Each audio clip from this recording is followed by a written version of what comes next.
Welcome students. Chapter 13 ના lecture 9 માં આપણે આગળ વધીએ. આમ જોવા જઈએ તો ચેપ્ટરની છેલ્લી આઈએમપી થિયરી વિદ્યાર્થીઓ, બરાબર, બસ ચેપ્ટરનો એન્ડ છે અને છેલ્લી થિયરી આપણે ભણવા જઈ રહ્યા છે, બરાબર. તો થિયરીનું હેડિંગ કંઈક આ પ્રમાણે છે: સરેરાશ મુક્ત પદ એટલે શું તેનું સૂત્ર મેળવો. સરેરાશ મુક્ત પદ એક નવો ટર્મ, નવો શબ્દ છે જે આપણે ક્યારેય સાંભળ્યો નથી. તો એનું સૂત્ર મેળવવાનું છે અને સરેરાશ મુક્ત પદની વ્યાખ્યા લખવાની છે, બરાબર વિદ્યાર્થીઓ. તો ચાલો આગળ વધીએ.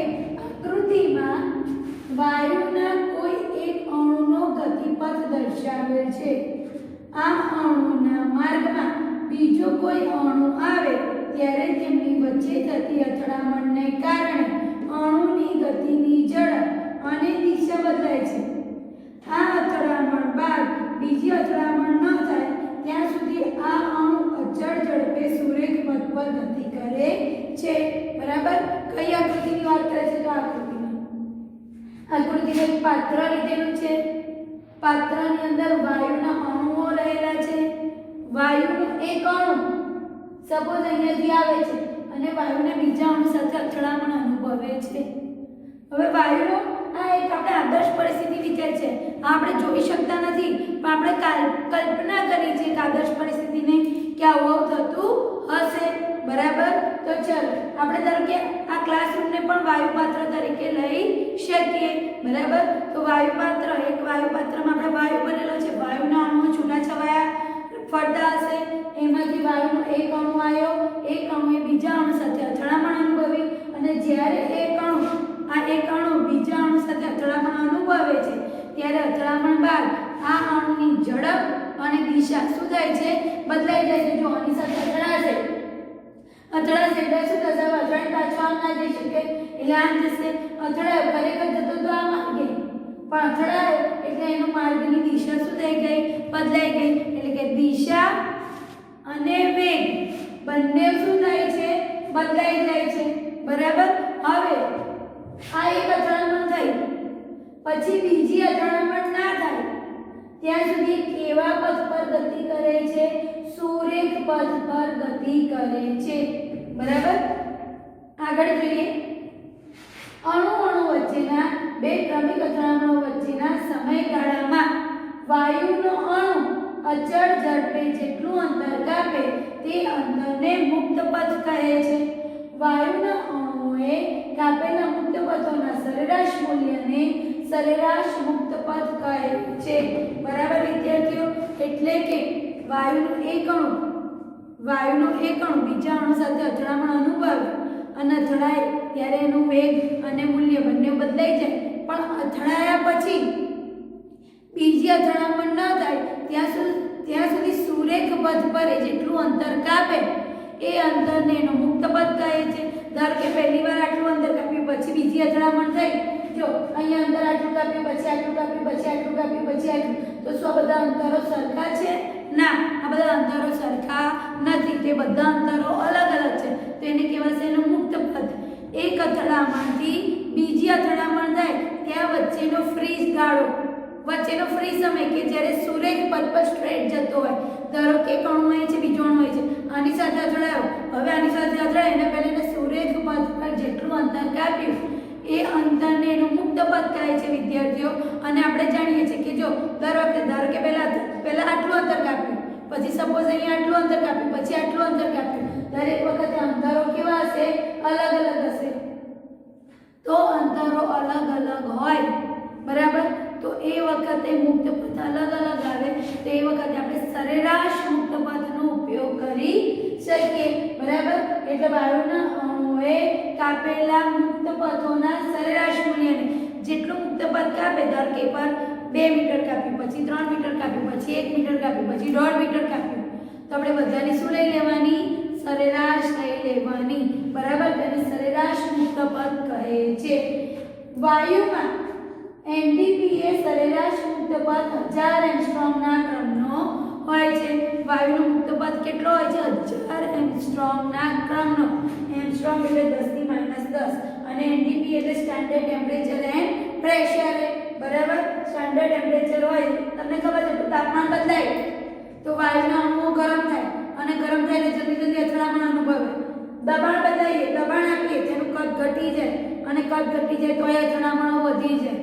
પણ એક સ્ટાન્ડર્ડ ટેમ્પરેચર રાખીએ અને એક સ્ટાન્ડર્ડ દબાણ રાખીએ અને ત્યારે આપણે વાયુના અણુઓનું ગતિપથ શોધીએ તે વાયુના અણુઓનો ગતિપથ કેટલો આવશે વિદ્યાર્થીઓ? 1000 એંગસ્ટ્રોમના ક્રમનો.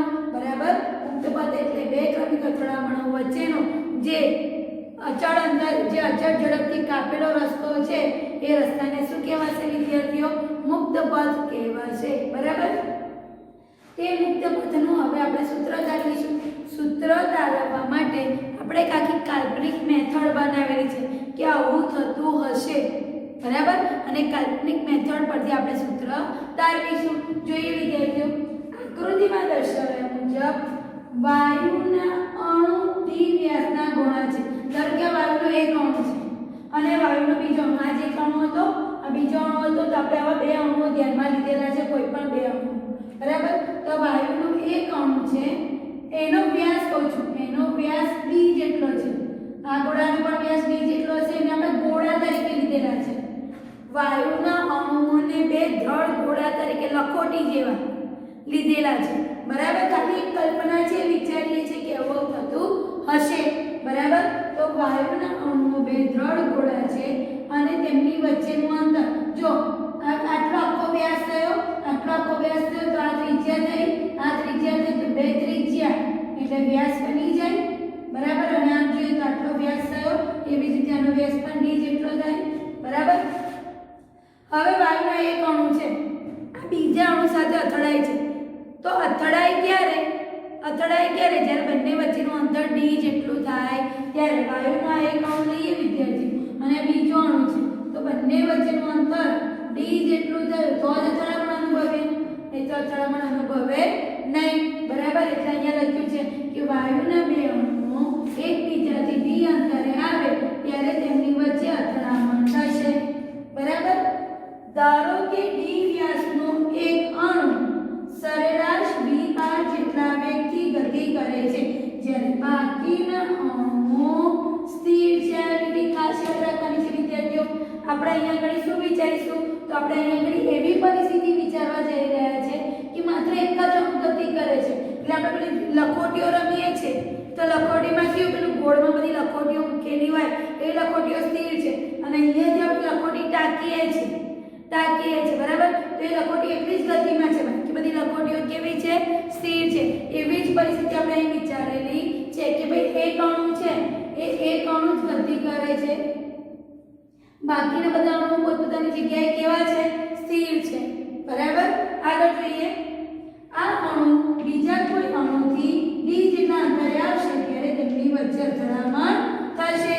આ એક અણુ છે એ બીજા અણુથી બંને અણુના કેન્દ્રો વચ્ચે d જેટલું અંતર થશે ત્યારે એક ગોળો બીજા ગોળા સાથે શું થશે? અથડામણ અનુભવશે. બરાબર વિદ્યાર્થીઓ. આગળ જોઈએ,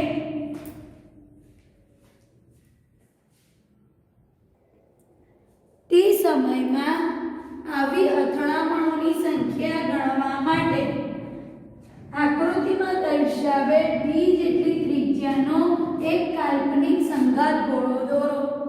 એટલે આપણે શું વિચારીએ છીએ વિદ્યાર્થીઓ કે અહીંયા બધા જ ગોળા છે 1 2 3 4 5 અહીંયા બધા ગોળાઓ જ છે એટલે કે વાયુના અણુઓ છે અને આ વાયુનો અણુ જ્યારે આ બધાથી d જેટલા અંતરે હશે ત્યારે આ વાયુના અણુમાં બધા સાથે શું અનુભવશે? અથડામણ અનુભવશે. તો એ જે આપણે કાલ્પનિક ગોળો દોર્યો એને કહેવાશે સંઘાત ગોળો. શું કહેવાશે? સંઘાત ગોળો. જો વિદ્યાર્થીઓ આ આપણો મેઇન અણુ છે જેને આપણે ધ્યાનમાં રાખ્યું છે. હવે એ મેઇન અણુ એનાથી d અંતરે જેટલા હશે એનાથી d અંતરે જેટલા જેમ કે d અંતરે આ છે એવી રીતે d અંતરે અહીં આવશે, d અંતરે અહીં આવશે, d અંતરે અહીં આવશે. તે બધાને ભેગા કરીને આપણે આવી રીતે ગોળો દોરીએ વિદ્યાર્થીઓ. કે ગોળો કયો કહેવાય તો કે ગોળાને કહેવાય સંઘાત ગોળો. બરાબર. તો જો અહીંયા ઘડી મેં દોરેલું છે અહીંયાથી d જેટલા અંતરે આ ગોળો, પછી બીજો એક હશે ફરી આ તે બધામાંથી પાસ થતો આપણે જે ગોળો દોર્યો છે એને શું કહેવાશે? આવું કેમ દોર્યું? સરેરાશ ઋતુપદનું સૂત્ર તારવવાની એક કાલ્પનિક રીત બનાવેલી છે, બરાબર? કે આ ગોળો આ બધા સાથે અથડામણ અનુભવતો હશે, બરાબર? તે સમયમાં આ ગોળો પાઈ સ્ક્વેર જેટલું આડછેદનું ક્ષેત્રફળ, આ ગોળ વર્તુળ બન્યું, બરાબર? એટલે આખો ગોળો બન્યો હશે, આટલો ગોળો, અને ગોળાની ત્રિજ્યા કેટલી થઈ હશે? d જેટલી. તો ગોળાનું ક્ષેત્રફળ પાઈ r સ્ક્વેર, પણ r ની જગ્યાએ ત્રિજ્યા અત્યારે આની કેટલી થઈ? d જેટલી. તો પાઈ d સ્ક્વેર ક્ષેત્રફળ થશે અને vt જેટલી લંબાઈનો નળાકાર હશે. એટલે ધારો કે આપણે વિદ્યાર્થીઓ આ ગોળો વિચારીએ અને આ ગોળો જેમ જેમ આગળ આવશે, આવી રીતે જેમ જેમ આગળ આવશે, તો એના રસ્તામાં અહીંયા બધા જે અણુઓ હશે એ બધા અણુઓ સાથે શું અનુભવતો હશે? અથડામણ અનુભવતો હશે. એટલે આપણે ધારો કે આને આમ ખેંચીએ, આ ગોળાને હું આમ ખેંચું છું આમ, તો જો એને આમ ખેંચ્યું તો એના આડછેદનું ક્ષેત્રફળ એટલે આગળનો ભાગ, એના આડછેદનું ક્ષેત્રફળ કેટલું થશે?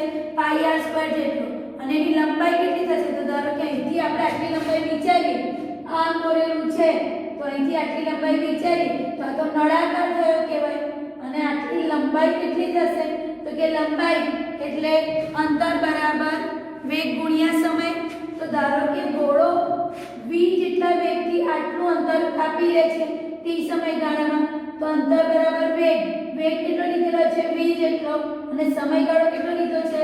t જેટલો, બરાબર? તો એ જે મેં નળાકાર દોર્યો છે અહીંયા આગળ, એ નળાકાર મેં આવી રીતે દર્શાવેલ છે. આ જો આપણો જે ગોળો હતો, આ ગોળો, એ ગોળો અહીંથી આમ ગયો અને આખો નળાકાર રચ્યો.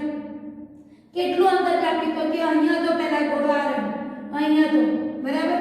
એ ગોળો આમ ગયો તો બધા સાથે રસ્તામાં અથડામણ અનુભવતો ગયો અને આટલું અંતર એને કાપ્યું. તો અંતર બરાબર વેગ ગુણ્યા સમય. તો આટલું અંતર કેટલું થઈ જશે? અહીંથી આટલું અંતર કાપ્યું તો અંતર કેટલું થઈ જશે? v બાર * t. અને આ આડછેદ બન્યો તો એ આડછેદનું ક્ષેત્રફળ કેટલું થશે? તો આડછેદનું ક્ષેત્રફળ થશે પાઈ d સ્ક્વેર, બરાબર વિદ્યાર્થીઓ? તો હવે આગળ વધી આખો એક નળાકાર રચાયો.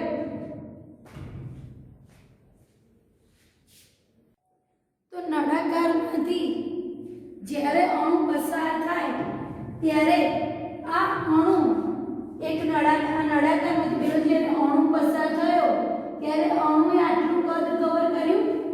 તો આટલું કદ એટલે શું? તો આપણે જાણીએ છીએ વિદ્યાર્થીઓ, કદ એટલે ક્ષેત્રફળ ગુણ્યા લંબાઈ. કદ બરાબર આપણે સૂત્ર ખરેખર આવો l * d * h. કોઈ પણ વસ્તુનું કદ લેવું હોય તો લંબાઈ પહોળાઈનું છે, l * d લંબાઈ ગુણ્યા પહોળાઈ એટલે તો આપણે ક્ષેત્રફળ કહીએ છીએ. અને આ ઘડી લંબાઈ આવી જશે. તો આના આડછેદનું ક્ષેત્રફળ કેટલું? તો નળાકારના આડછેદનું ક્ષેત્રફળ પાઈ r સ્ક્વેર, બરાબર? આડછેદનું ક્ષેત્રફળ એટલે આટલો ભાગ, આનું ક્ષેત્રફળ પાઈ r સ્ક્વેર. પણ આપણે આની ત્રિજ્યા કેટલી લીધેલી છે? તો કે d જેટલી લીધી છે. એટલે ક્ષેત્રફળ શું બનતું હતું? પાઈ d સ્ક્વેર જેટલું ક્ષેત્રફળ બનતું હતું. તો અહીંયા આગળ ક્ષેત્રફળ થશે પાઈ d સ્ક્વેર અને ગુણ્યા l એટલે અંતર. તો અંતર કેટલું કાપ્યું છે? v બાર t જેટલું. એટલે અહીંયા આગળ હશે v બાર t. એટલે કદ કેટલું થઈ ગયું? તો કે પાઈ d સ્ક્વેર v બાર t જેટલું કદ થઈ ગયું. એટલે કે આ અણુ જ્યારે નળાકારમાંથી પાસ થયો તો એ નળાકારમાંથી એને કેટલું કદ કાપ્યું? તો કે નળાકારમાંથી એને આટલું અંતર અને આટલું ક્ષેત્રફળ કાપ્યું. તો આટલું અંતર એટલે v બાર t અને આટલું ક્ષેત્રફળ એટલે પાઈ d સ્ક્વેર. એટલે કદ થઈ ગયું પાઈ d સ્ક્વેર v બાર t જેટલું અંતર કાપ્યું, બરાબર? એટલા કદમાંથી પેલો અણુ, બાકીના બધા અણુઓ સ્થિર છે અને આ અણુ ગતિ કરીને આવે છે તો એને આટલું કદ કાપ્યું, બરાબર? પણ આપણે જાણીએ છીએ વિદ્યાર્થીઓ કે એકમ કદમાં અણુની સંખ્યા n. તો પાઈ d સ્ક્વેર v બાર t માં અણુની સંખ્યા કેટલી? એટલે કે આખો જ્યાં નળાકાર થયો, આ નળાકારની અંદર વાયુના કેટલા અણુઓ રહેલા છે એટલા અણુ સાથે અથડામણ અનુભવશે ને. એ નળાકારમાં ધારો કે હું અહીંયાથી સીધી જઉં છું, હવે મને રસ્તામાં ધારો કે 3 અણુઓ મળ્યા, હું વાયુનો એક અણુ છું, મને રસ્તામાં 3 અણુઓ મળ્યા. તો હું આની સાથે અથડાઈશ, આની સાથે અથડાઈશ, આની સાથે અથડાઈશ, બરાબર? તો મને ખબર પડી કે પાત્રમાં 3 અણુઓ છે એટલે 3 અણુ સાથે અથડામણ અનુભવશે. પણ આપણને ખબર નથી કે નળાકાર પાત્રમાં કેટલા અણુ છે. તો આપણે જાણીએ છીએ કે એકમ કદમાં n અણુ હોય તો નળાકારનું કદ પાઈ d સ્ક્વેર vt માં કેટલા અણુઓ હશે? તો અણુઓની સંખ્યા કેટલી થઈ ગઈ? પાઈ d સ્ક્વેર n vt. એટલે કે આટલા અણુઓ છે તો એટલી અથડામણ થશે ને. જેટલા અણુ હોય બધા અણુઓ સાથે અથડાતો આગળ વધશે એટલે એટલી અથડામણો થશે. તો કેટલી અથડામણો થશે તો કે આપણે ધ્યાનમાં લીધેલ અણુ πd² NVT જેટલા અણુઓ સાથે અથડામણ અનુભવશે. બરાબર. પણ અથડામણનું સૂત્ર આપણને ખબર છે, કુલ મુક્ત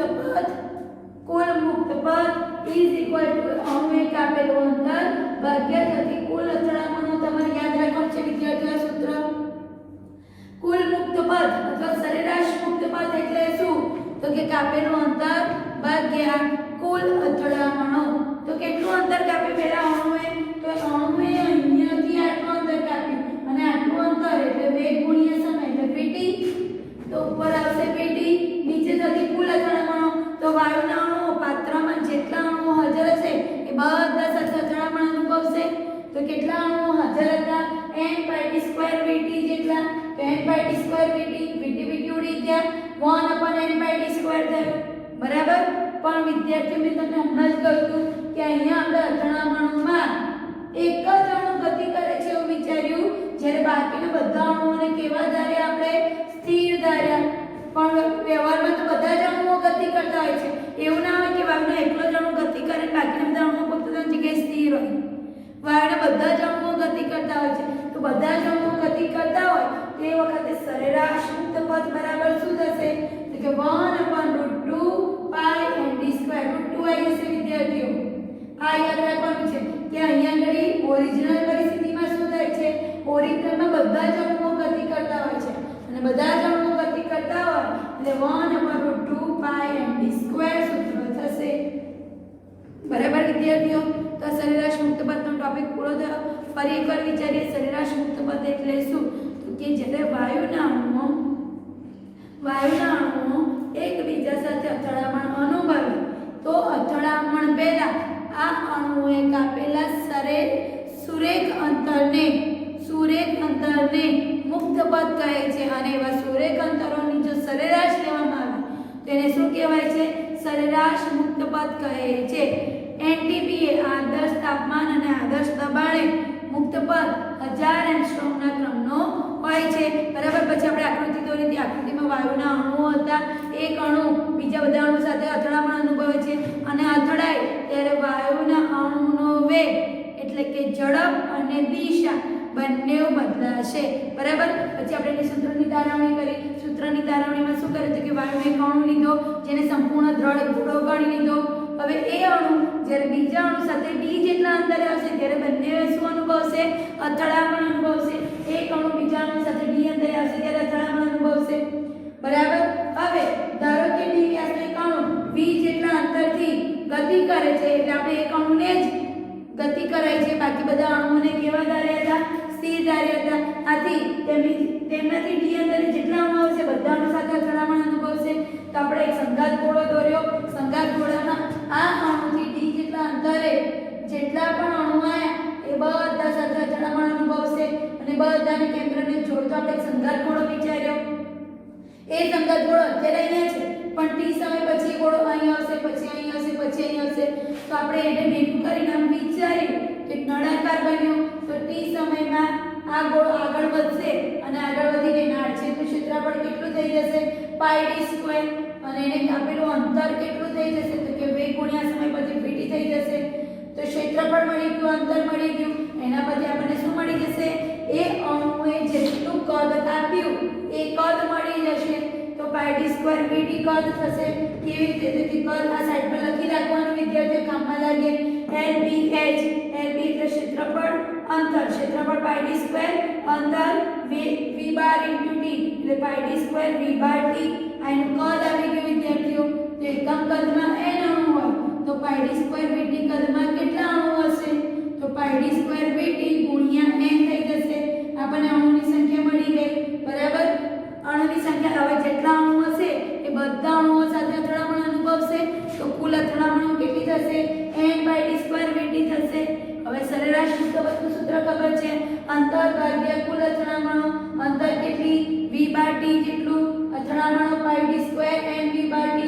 v બાર t ઉડી જશે 1/n/d². બરાબર.